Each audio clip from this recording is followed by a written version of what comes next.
Let's see what this is going to get us today. We have a 1300 from Mexico. 1300 from Mexico, taking good control of the center. We love to see it. Not so sure about this third move, though. Bishop E3. What does that move suggest? I'm going to challenge the center right away because this pawn moving would allow me to grab even greater material. And I'm going to build up on this pawn. He did protect it, thinking that I was going to capture, but I'm just going to continue to add pressure. Okay, now queen here sets up another threat. Queen to b2, so I'm expecting him to move his queen here. Did not do it, so I'm going to grab the pawn. Rook is under attack. The other pawn and his bishop is under attack. I can actually allow this knight to be grabbed, or I can just take this rook. What should we do? I think I'm going to take the bishop and then take the rook.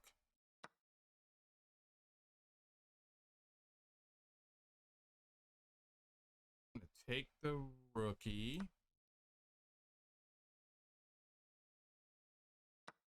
I'm going to develop my knight and castle if allowed. I'm expecting him to move his bishop, to be honest. Pawn takes, threatens bishop a6 and mate on e2. Glad that he captured the pawn. Okay, there is a little tickle here, but there's I'm gonna stay on this diagonal. I don't want this king escaping. King safety is a thing. Don't want his king to escape. I am protecting the pawn. He could attack me again. Now this move is interesting. What is his threat? I'm going to go ahead and attack his knight, which puts the other knight in harm's way. Simultaneously, we're also double attacking the e4 pawn. I'm arguing that he simply wants to castle. I don't see a way where he can save both knights. So I think he's gotten himself into a little bit of a quandary. And it all started with the very simple bishop e3 move. Okay, so we're grabbing this piece. He recaptures. We're going to go ahead and get our king safe because why? King safety is a thing. Now this move. Tell you what. Let's just slide out. Now he does have rook over, but my idea is to get to the e4 square and try to mate him on g2. That's my idea. Okay, so he's attacking my knight. I'm going to grab the pawn. We're threatening mate. Fully expect him to retreat his knight. And when he retreats his knight, I'm going to play queen to f5, probably attacking the bishop and simultaneously attacking the knight. So we have a double attack here. Fully expecting him to capture this now. Okay, he captures. What if I play bishop takes? Nah, let's just take this. I was thinking I might play bishop takes knight.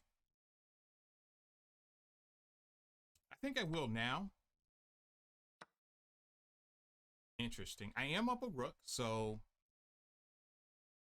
we'll go ahead and activate the rook. I don't want my queen babysitting this pawn forever, so that's why I protected it with this rook. Now I'm going to advance the pawn one square, challenge his queen and see if we can't offer a trade, and if not, interesting. Rooks belong on open files. I need to get my rook to the e6 square is what I'm thinking, with a double attack or fork on the queen and the pawn. We also have the simple pawn push. All right, let's just actually go with the simple pawn push, the threat, because his moves are not dangerous. Pawn takes pawn, I have queen takes. That's with check. The queens come off. Capture towards the center. And now I'm threatening to queen. Okay, and that's a GG. So let's just review that game really quickly. He started off hot.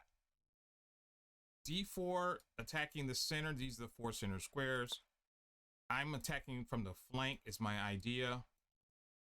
And then he played E4. Now, to me, there's nothing wrong with this. This is totally reasonable and a logical approach to playing the game.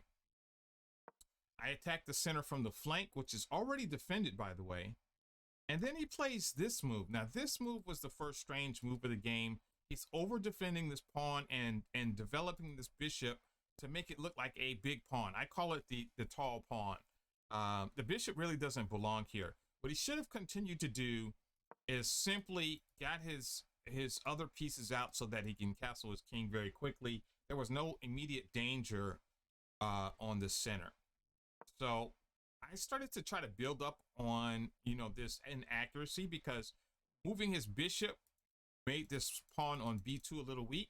So we attack the center, hoping that if he captures, we can capture and try to win even greater material. He defends and gets closer to getting his king safe. I build more pressure on it. Now I have 3 attacking that pawn. He has 3 defenders now. I'm not sure he's counting.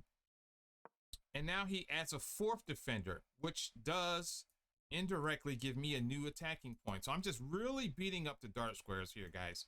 Really beating up the dart squares. All because of this early bishop move. Continue. He cuts off communication from his queen on this pawn. We probably could grab this, but more importantly, this pawn is loose. So let's go eat this. Threatening to win material. His only move is to move the knight. We grab more pawns. This bishop is hanging. He finally decides to do something about the tension on the dart squares. Now, I initially thought that I might grab the rook, but then once I realized that, you know, snacking the bishop and would make the rook available still, maybe was interesting. But I see a new move in this position, and that is knight to b4. Maybe that was a little bit more interesting because it still challenges the original squares, but it adds a new piece to the situation. And he can't defend both his bishop and his rook at the same time. So moving my knight out of the way simply might have been a better move. I didn't see it during the game. I considered moving my knight, you know, for microseconds, but I did not do it. All right, so I just grabbed a piece. He grabs a piece. I grab a piece. We develop. He takes. I capture. Now I'm already thinking about checkmate on e2. He attacks my queen. I stay on the light squares because of the checkmating idea. He brings his knight in. And now I put pressure on the piece relationship. The 2 knights are in a relationship. I attack the weaker piece in a relationship, and that is the e5 knight, because the e5 knight is protecting this knight. There's no way for me to attack the c4 knight because this pawn can capture. Bishop here doesn't do anything. Bishop here doesn't. There's no other way for me to attack this piece. So attacking this knight is winning material. He castles. I grab the material. He simply captures. I castle. And now he returns to attacking me with an attack on the queen. I kept expecting him to play something like rook over. And it might have still been playable here, but look what I did. I moved my queen up, and now rook over is definitely attractive. Had he done it, I was going to play queen takes and defend the bishop anyway, with also a very subtle threat on g2. He didn't do it. He just simply attacks my knight, not even sure why. I capture, threatening mate. He defends the mate. I slide out of the way so that my bishop could have a discovered attack on the f3 square. And now here I considered briefly capturing the knight. I considered this briefly, but I was worried about bishop takes pawn, but maybe I shouldn't worry about this. Bishop takes knight, bishop takes pawn, and then queen here is a big problem. Pawn push, queen here, and that's just GG. Maybe that was what I should have done. Let's take another look. Oh, he has bishop this way. Maybe he doesn't take the pawn.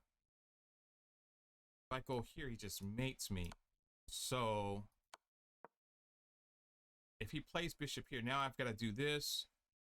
He just takes. Now I take, and I'm still winning. Pawn takes, queen takes with rook up and mate. Okay, so that was definitely a faster way to conclude this game. But more importantly, it was just interesting to see how a 1300 would play and the ideas. And as you can see, it's demonstrated in this game.